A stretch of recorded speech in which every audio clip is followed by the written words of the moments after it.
welcome to the Keemah.G podcast. Thank you for kicking with us with this episode. Today in this episode, I'm sitting here with a young lady that I have known for a couple of years, but this is the first time we're actually having, I believe, a one-on-one conversation. Her name is Rayandra. She is a mother. She's a woman of God. She is a wife. She's very funny. She's an amazing sister. She's a preacher.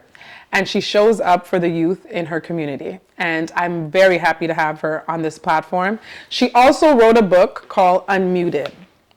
Now, this book, I encourage everyone to get this book. It is a short read, a powerful read, and everything she has put in this book, I can't even explain that you managed to get it all in and be so concise, but yet so powerful. Today we're going to be speaking about her book, Unmuted. I read this in a 2-hour sitting in Maxie's drive-through parking lot, and it definitely made me cry. So welcome to the platform, Rayandra. Thank you so much for having me. No problem. Hi, Rayandra. Hi, Keemah.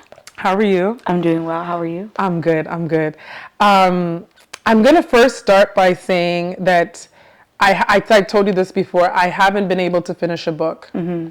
And it's been a struggle, but I used to be a very avid reader.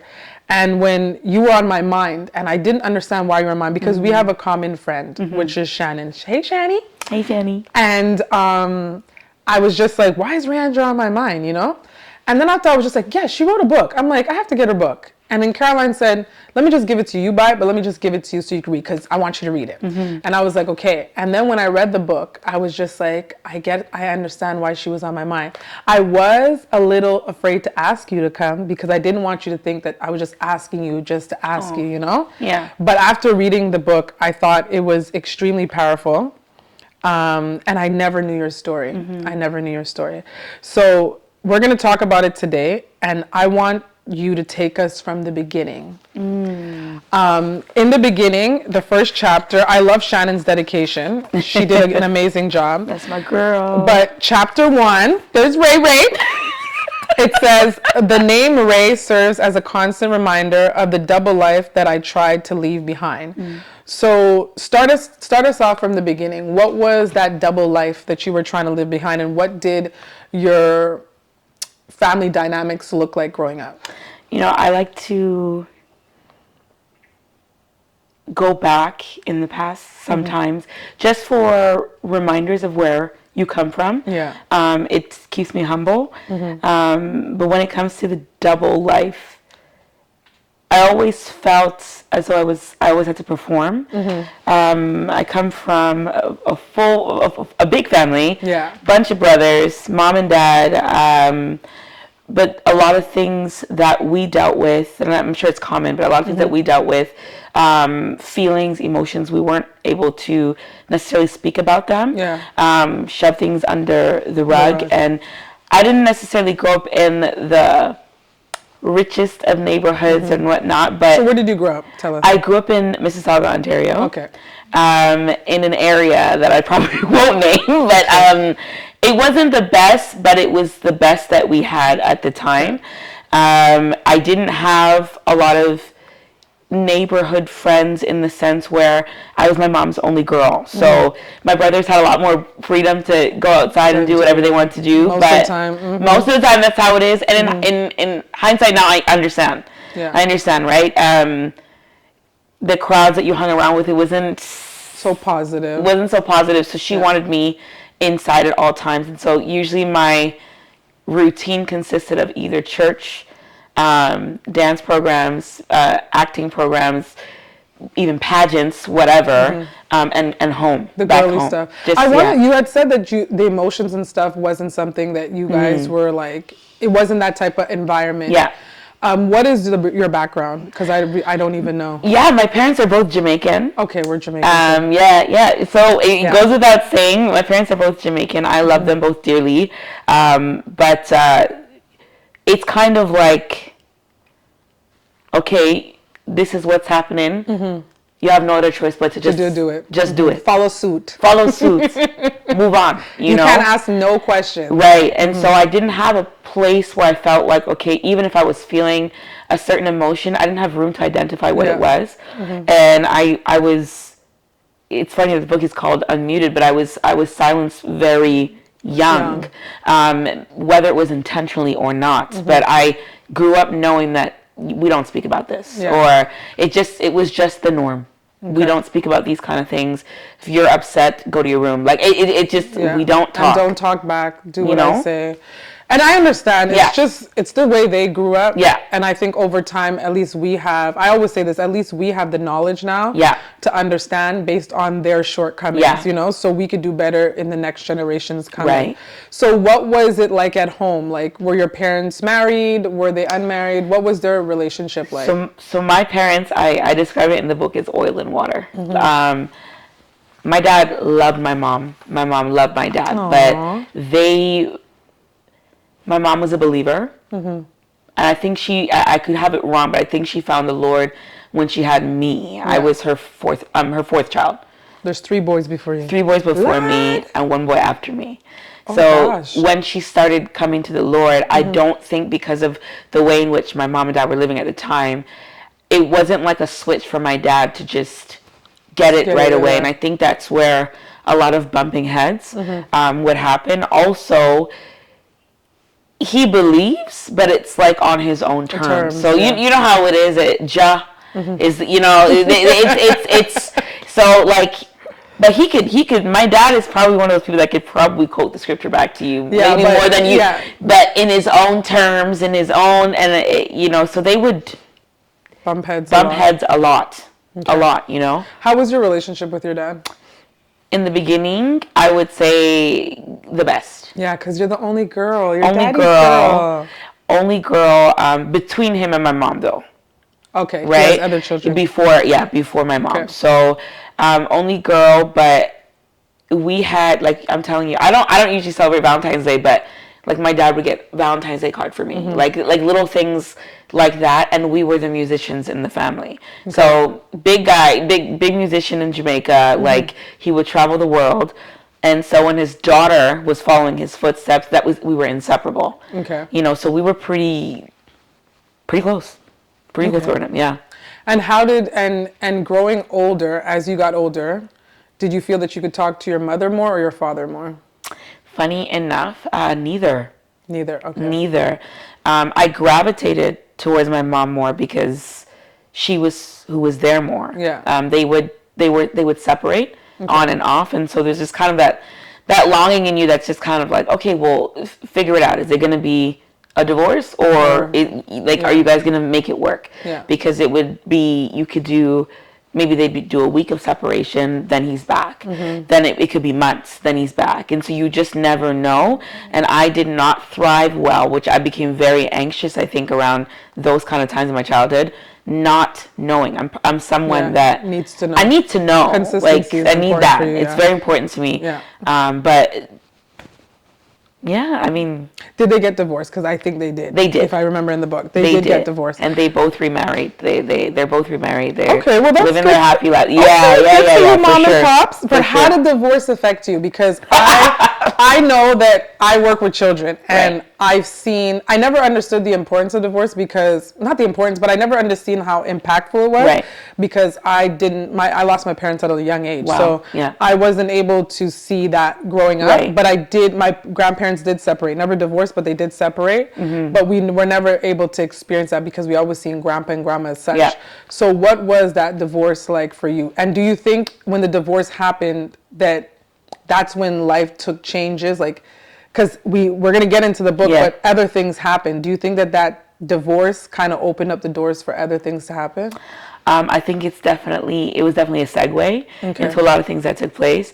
I think at the time, because like I was saying before, I didn't have much room to identify what emotion was which, and then knowing where it was coming from, I just knew that I was feeling a certain type of way, but I couldn't pinpoint what that was. Yeah. But I think in some way, shape or form, growing up where we grew up, my mom, treated me as though, and I understand now, she saw a talent, and she wanted me to go as far as I possibly could.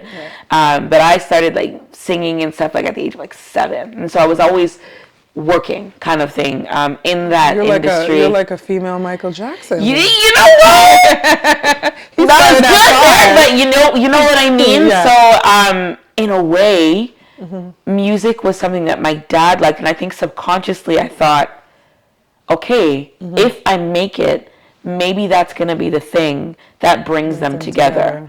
You know, and I put an enormous amount of pressure on myself, unnecessarily, but it was just, maybe that's what's going to work this time. Maybe, because my mom met my dad as a musician, so we all shared that music, you know. So I thought maybe, and it just dug me down a deeper hole, because it wasn't working. Like no matter. But you wanted them to stay together. Like at a point, I did. That was your wish, At a point, I did, because I, again, might not understand everything my parents did back then. I resented them for a lot of things, but at the core, I don't think resentment can grow if you didn't love somebody in the first place. So I really loved them, and I just. Maybe if I make it, because my brothers were going through their own struggles at the time. So if I do this, if I become the one, then you're carrying it on your back. Yeah, that's what it felt like. Yeah. So it did rip me to shreds, but it has also shaped how I view marriage and parenting today. Well, so it's a positive in the end. It's a positive, yeah. Okay, but going through it, like she said, no. She said, your father. You had wrote in the book that I don't. This is what I want to say too. You said that. You said I enjoyed looking back. I don't think I realized how overworked and tired I was as a child. And now I could understand that. But you also said, I don't remember anyone taking the time to ask how I was truly doing or if I needed help with anything. Instead, I remember feeling like I had a full-time job at the age of 13. The constant encouragement from the leaders in the church and others letting me know how proud they were of me started to create a lot of pressure for me. I was extremely focused on sounding the absolute best, that the idea of singing was no longer the main priority and got lost somewhere in the back of my mind.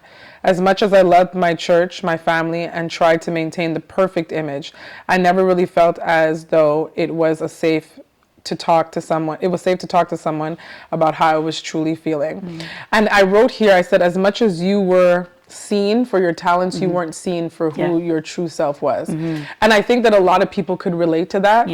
And this is why I feel like your story is so powerful, because there's so many people right now just walk around the world that feel muted and don't feel seen. Like I always used to say that I was never underestimated, but I oftentimes was overlooked.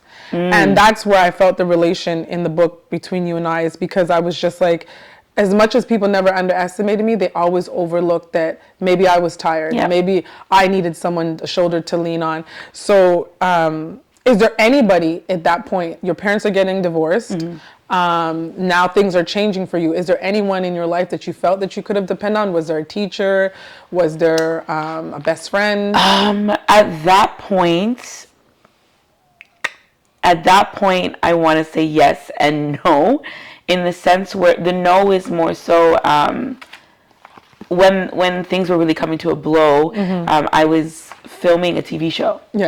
And that is, you gotta, there ain't nothing going on. Nobody can know that anything is going on, especially if, I think the last episode, both my parents were there. Like, you gotta fake it till you make it. You gotta fake it till you make it, you know. But I mean, in that time, I did have, not blood related, but he was considered an uncle figure for me. When my dad was not there, or while I was filming that show, you had to have parental supervision, because they put you up in like a place to stay. And my mom had to work, from what I remember, and she also had 4 other kids, so she couldn't always stay, but my dad wasn't always around. So they had to use somebody else, and it was a couple that I considered my aunt and my uncle at the time. And he was just very into music as well. Like so that was kind of like our connection. But also let me say whatever I wanted to say without any judgment. Let me be different versions of myself that I didn't know I could be because I wasn't allowed to be, or there was no room for me to be that person. So I want to say, to my eyes at the time, that's who was the person for me. That was available really at any time that I needed. Okay. But if I were to look at like my circle, like my few neighborhood friends, my friends at school, like what we went through in our household was just not something you spoke about. The only people in the neighborhood that kind of understood why we were there, because we grew up in government-funded housing, right? So we all know we're all struggling in this neighborhood, but like even then, we're not telling our stories or whatever. So we knew a bit, but there was never... It was just fun time. It was like, let me escape from home. I understand. Let me escape from home. Let's just go out there, have fun, run in the park. And the thing too, you were also involved in a lot of things. Like if you're singing, if you're in acting, which requires you to be around adults most of the time. I don't know how much the relating to somebody who didn't have that much responsibilities you would connect. So this uncle of yours that was supportive, do you feel like he replaced your father in a way? 1,000%. Yeah. 1,000%. Yeah.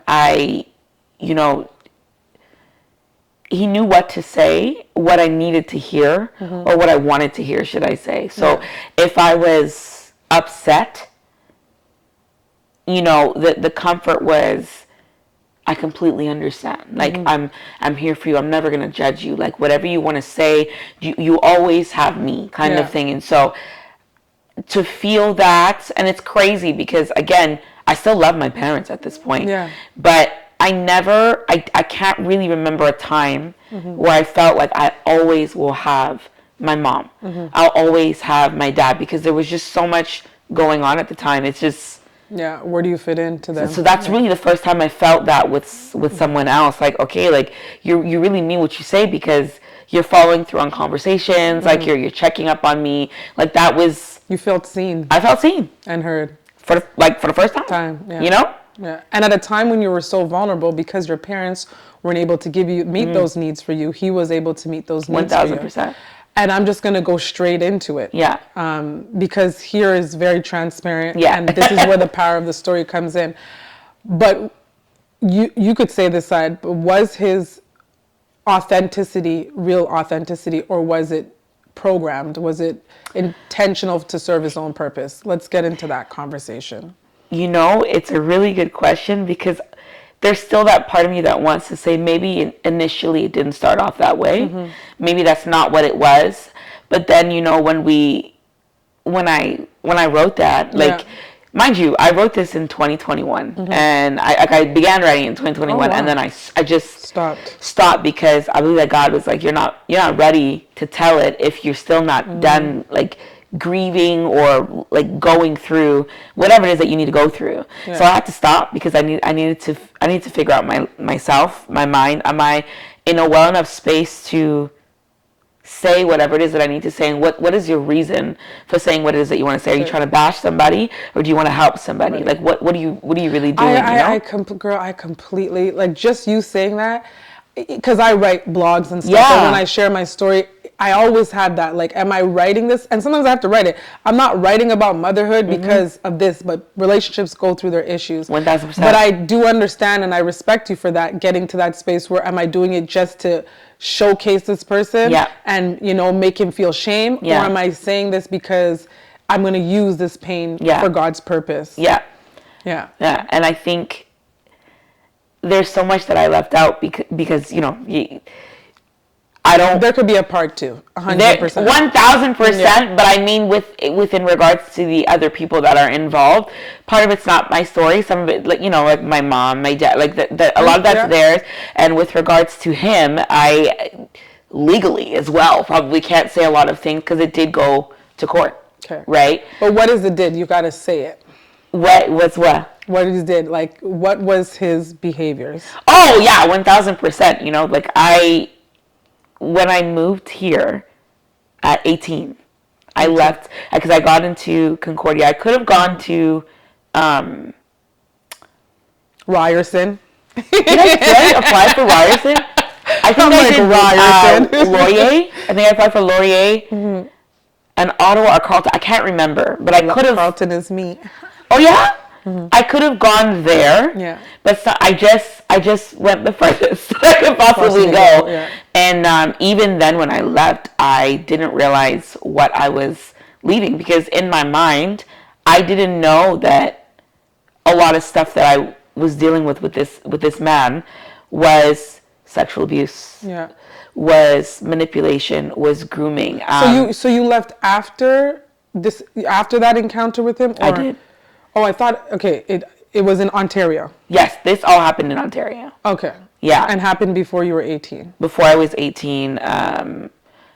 So when I was on the show, I was 13. I turned 14.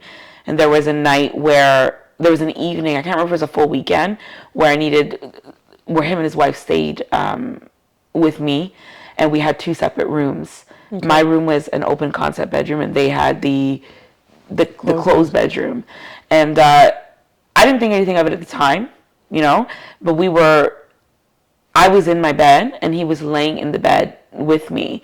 Kind of like how you would just cuddle your significant other. We were just talking, kind of thing, but I didn't think anything of it. But when his wife had come out, and she had said something to the effect of like, are you kidding me? Or are you serious? Something like that. I can't remember. I was 13, 14. Mm-hmm. And that's kind of the first time, like, I was like, is there an issue? Like, I didn't know. Am I doing something? I had no idea. So, because, mind you, we'd spend weekends at their house, my younger brother and I. We would, so I'm not thinking anything is an issue at this point. You're laying there, and you're just thinking, I'm chilling with my uncle, we're having a great conversation, but your aunt felt that was not the appropriate Clearly, like, the demeanor switched, and I really love my aunt, right? Mm-hmm. But now that I look back at it, I feel like that's where our relationship started to sever. Yeah. I never knew at the time why. I always felt like a little, like, why is she so hostile towards me? Why is she? But I didn't understand. I wasn't clocking that at the time.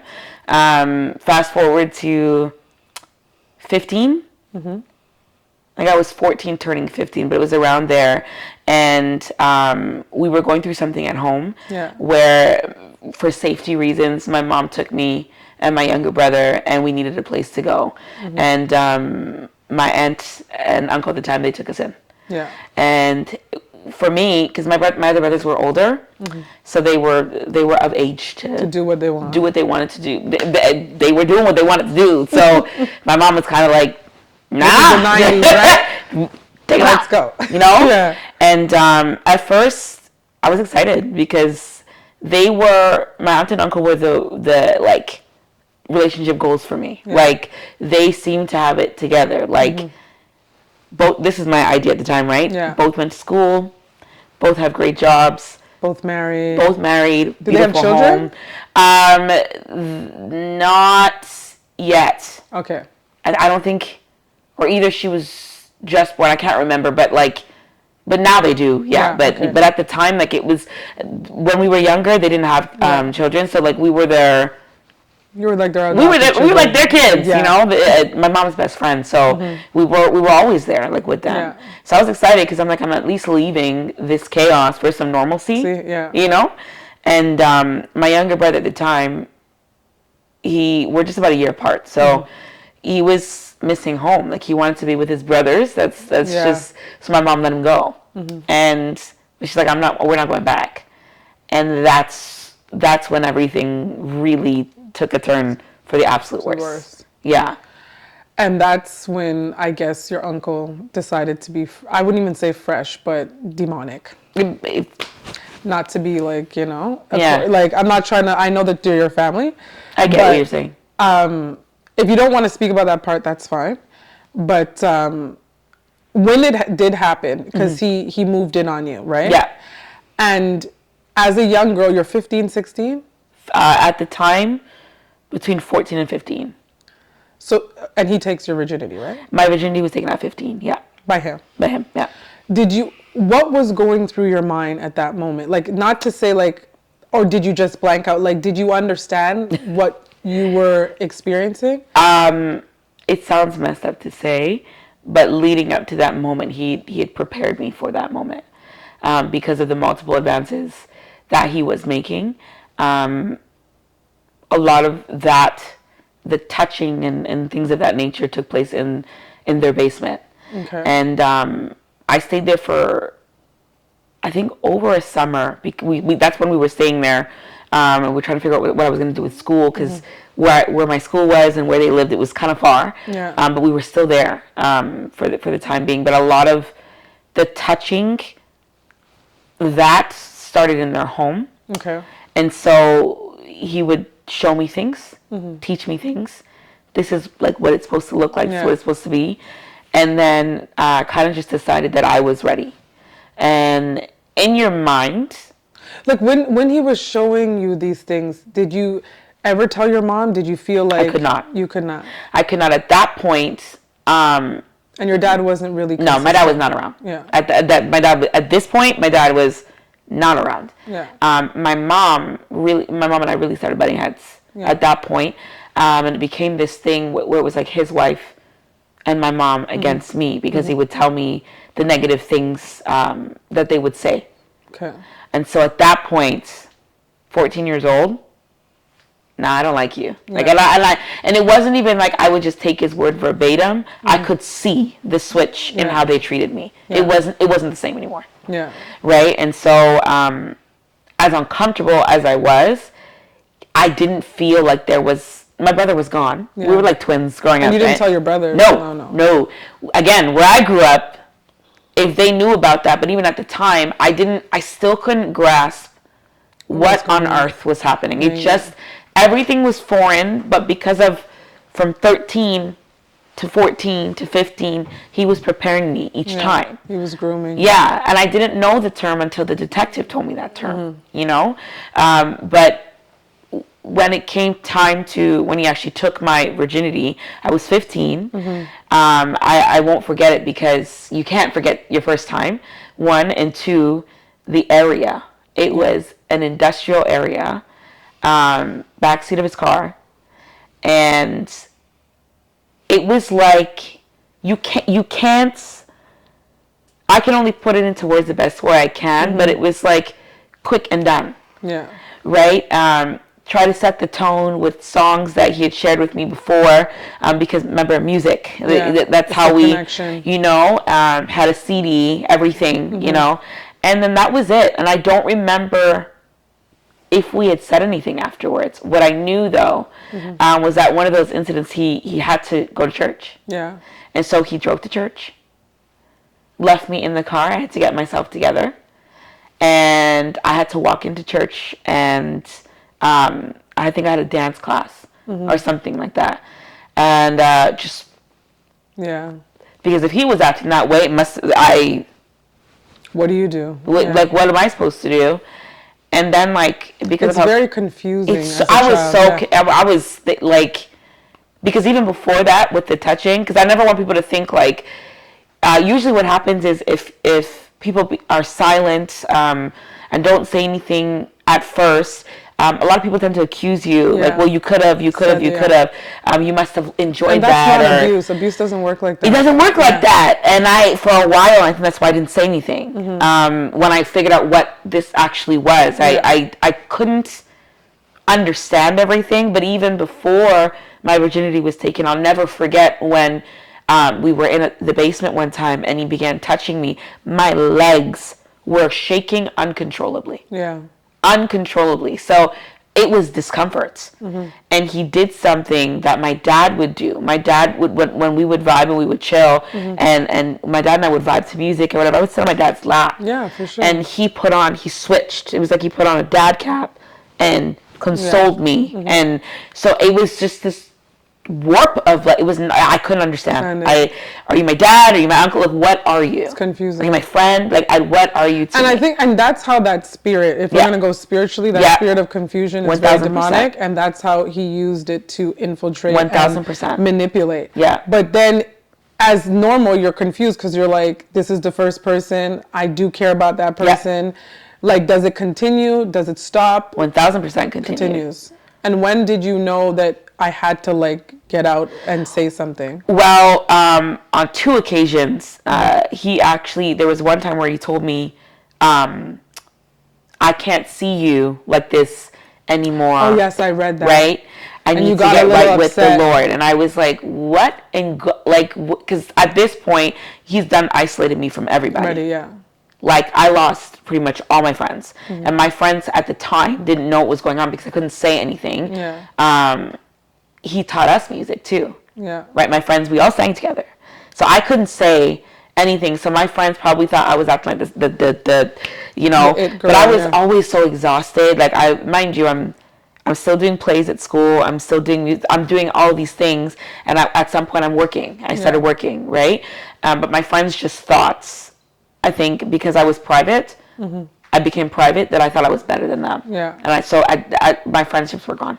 Like, immediately. They were gone. And so he was all I had. And so what do you mean? I'm so confused. So I went along with it. Isolate you so you could depend on him, and then you could need him. I went along with that. And it's okay. You could control.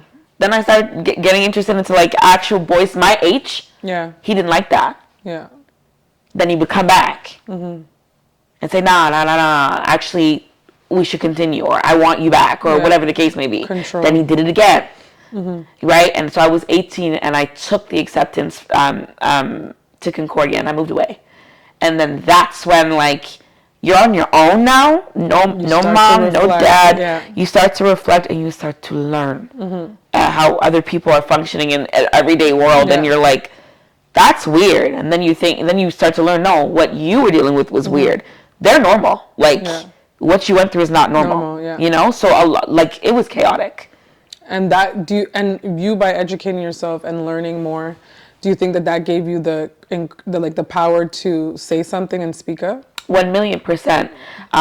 When I talk to some of my youths and I tell them, I'm just paraphrasing, but essentially, sometimes for God to do the work that he needs to do with you, you need to change environments. Yeah. And so while I was leaving everything that I knew behind, I didn't know that I was stepping into greater things. I didn't know that I was stepping into my healing. I didn't know that I was stepping into my calling. I didn't know that I was going to find a family outside of what I knew. Yeah. Because at this point, my family and I were all just all over the place. Like, we say Merry Christmas and Happy Birthday, but we don't talk. Yeah. Brothers and I, we don't talk because they don't really know at the time why I really left like that. And I remember, I think one of my brothers had said, they call me Ray Ray. Ray Ray is the one that got out.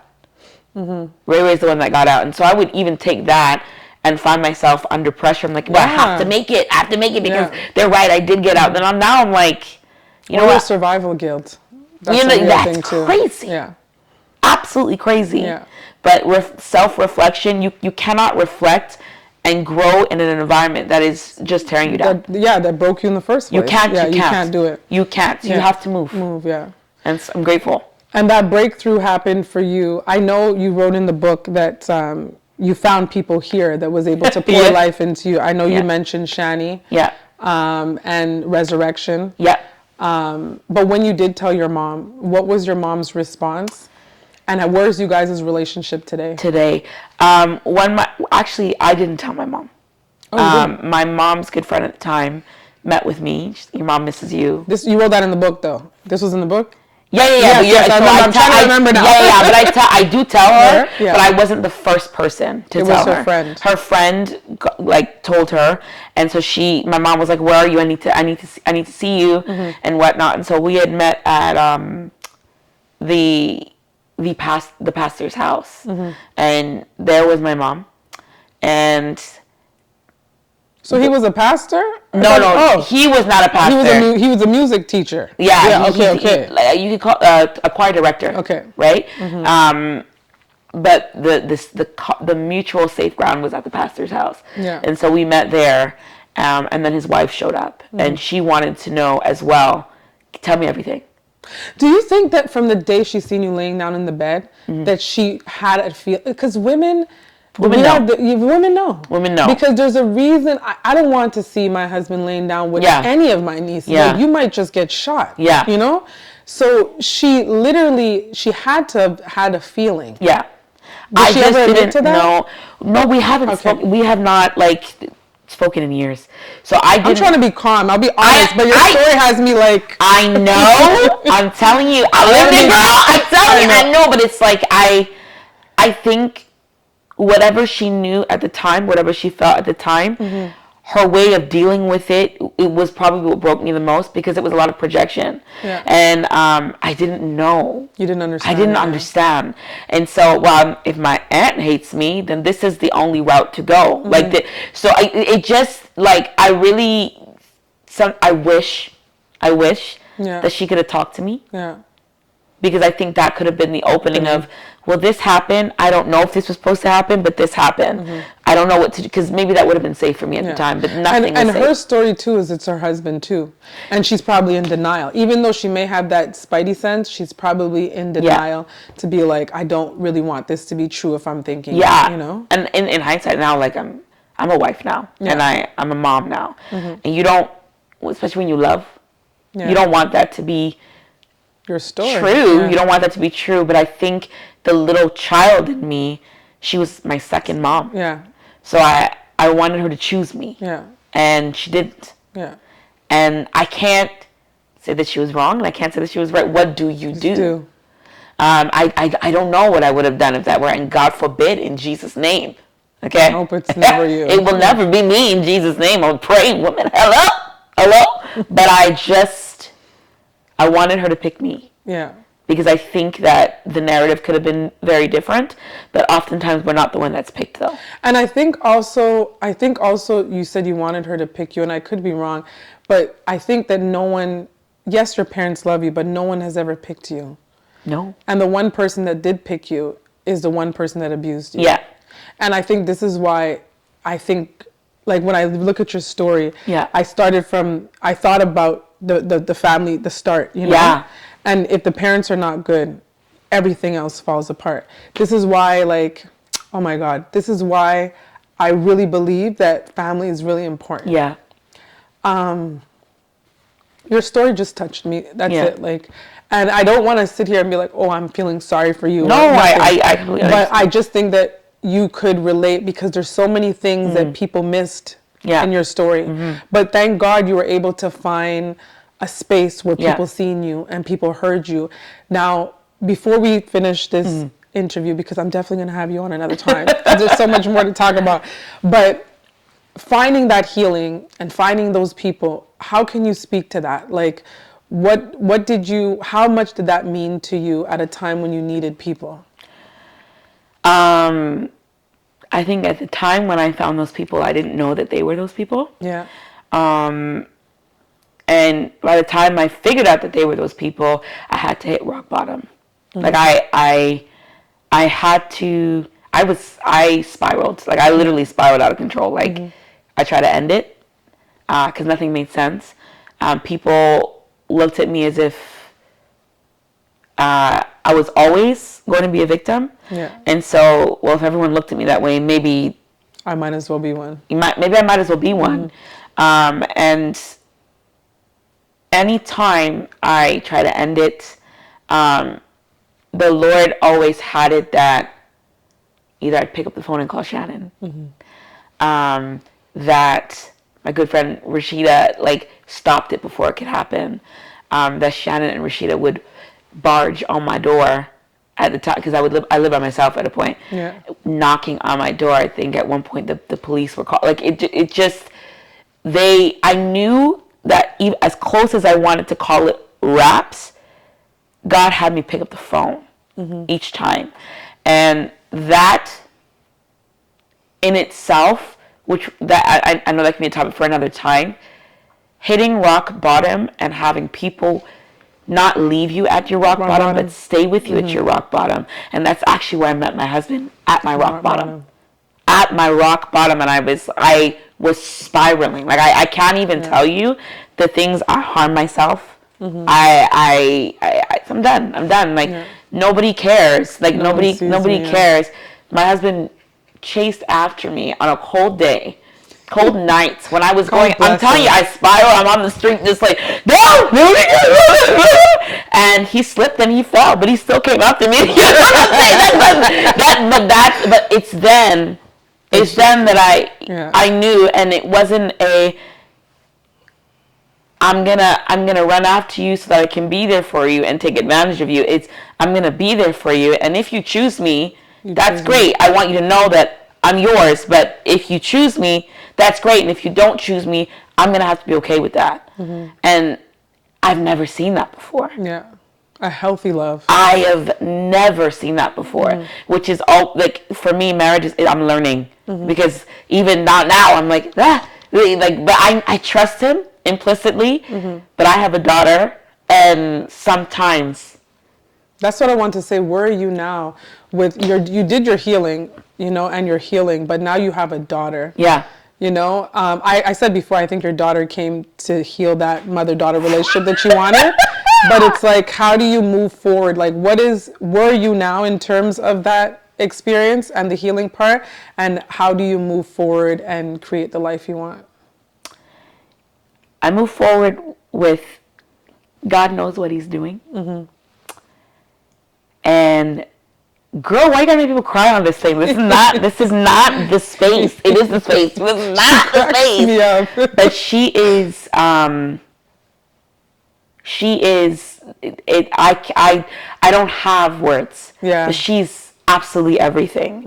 And my husband knew I was having a girl before I knew. And I thought to myself when the doctor told me, I thought, what am I gonna do? Yeah. Because I don't want my experience to raise her, my trauma to raise her. I'm going to screw up. Yeah. And I can't do that to her. I want her to be free. I don't want her to be scared to go outside. I don't want her to be, but I don't want to project. And so trying to find the balance between how I'm going to, but my husband, healthy men is very important. Oh, it's very important. And it's so attractive. It's very attractive. but whether you're together or you're not together. Healthy men, it's so important. Like she is a daddy's girl, but she understands privacy. She understands boundaries, and maybe that's a little bit of my trauma, in there. But they should know. It's sad for them to have to know, but they should. Yeah. And she understands that, and my husband makes it doable for me because as I do this journey with my daughter, I'm still learning, I'm still healing, but I have a safe space now where it's like he can look at me and say, well, what was that look there? Like, what was that? Because I don't, he doesn't experience that. He's from the island, so he doesn't understand, what is that you're doing there, But where I am today is I have to remember that God knows what he's doing. Yeah. God always knew what he was doing, and he never left me. Yeah. I left him several times. Me too, a lot. Several times. Right? Because I'm like, what are you? You cannot, you were there and you let it, that's kind of like my mentality. Yeah. That was my mentality. Yeah. But when I look at her, I see redemption. Yeah. And I don't take any day for granted. I try not. We tired. We know that. We're tired. We're tired. Mommy, look at me. That's it. You're not doing nothing, but you just. Wow, you did that. Tired, but they're still clapping. You're like, oh Lord. But she can say, "Mommy, look at me," and there's no shade to my mom. I love my mom. We're trying to work this out. Yeah. But this comes in. This is 15 years of us being separated, but. My daughter can say, "Mommy, look at me." I don't always remember being able to do that. Maybe I did when I was younger. So it's not to shade my mom or anything like that, but I don't remember that dynamic with my mom. Yeah. And so I just see redemption. I get another chance, and she's met my mom, and she loves my mom. Okay. And so I'm like, there's something's gonna happen here. And my final question for you. Thank you for answering that. My final question. Have you forgiven your parents? Have you forgiven your aunt and uncle? Good question. I want to say yes. Okay. With everything that I have in me. But I know that if I were to think of a time or an incident or have a flashback, I can get angry. I can get sad. Forgiveness it's an action, right? So I have to choose that, and not necessarily for them. Not necessarily for them, but I'm a believer, and God has forgiven me umpteen amount of times, and I don't deserve it. Yeah.